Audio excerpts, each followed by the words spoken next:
Spain, the man did not know how to chop down the spooky kaput tree. Why the tree is so shaky today? Bellowed the jaguar. I don't know, replied the second jaguar. Look down there, yelled the first jaguar. Who are those people? And I don't like the look on their faces, screeched the second jaguar. They are woodcutters, whispered the first jaguar. Okay then, what's that in their hand? Yelled the second jaguar. It is an axe, screeched the first jaguar. Oh, screamed the second jaguar. How do you know all this? Bellowed the second jaguar. I don't know, whispered the first jaguar. Let's go and explore, loudly roared the second jaguar. When the jaguar had finished eating the monkey's skull, he ran down the tree faster than light and went to investigate what the two men were up to. As the jaguar wandered aimlessly through the forest, he had noticed two men appear like magicians from nowhere. They stopped and looked at the spooky, terrifying kaput tree. This tree is rare and it is the only tree in the Amazon rainforest. Also, it provides shelter and food for the majority of the animals that live here, screeched the second jaguar. This tree is full of ancient stories, and these men are not allowed to take it away from us, replied the monkey. Chop, chop, chop. The man with the axe began to cut down the gloomy, horrifying kaput tree. The two men continued chopping down the spooky, horrifying kaput tree. After a while, the man was tired because of the heat and hum. The jaguar ran down the tree faster than light. They were desperate to find help. Soon they heard the sizzling snake and the monkey. Everyone, listen up, whispered the monkey. We have a serious problem, screeched the jaguar. There is a nabe trying to take down our home, shouted the second jaguar. We need to stop him, silently whispered the monkey. He's chopping down the great kaput tree. What can we do? Loudly roared the second jaguar.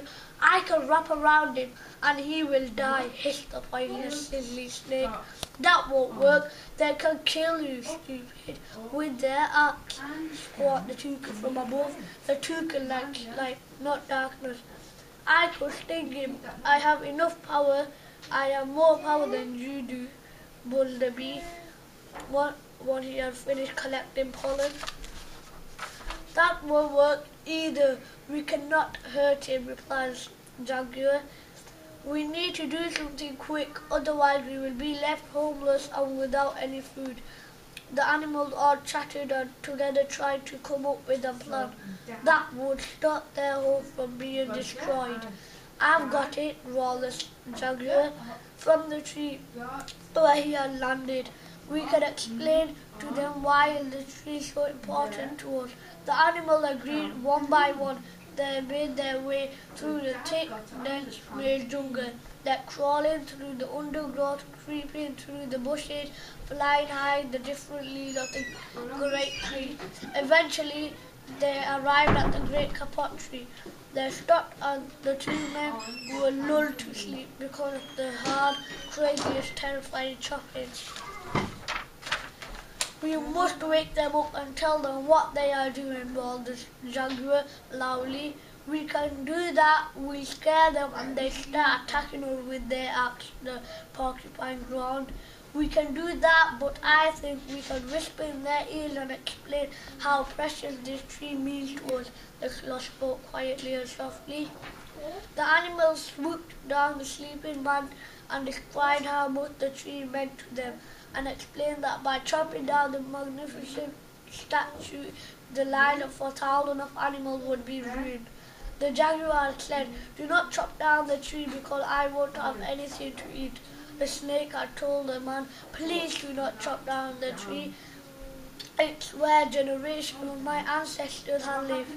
The monkey had said, if you chop down this tree, you will come for more and all the roots of the tree will die and the forest will become a desert. And all the other animals told the man how much the tree meant to them, and then all the animals went quiet and waited for the sleeping man to wake up. The two men woke up and they were confused. They looked around the magnificent view. All the animals were beautiful, and they did not know what was happening. So one of the men picked up the axe and walked away. The animals were so happy because they had saved the kapok tree. Then the animals were so happy that they threw a magnificent party. The end.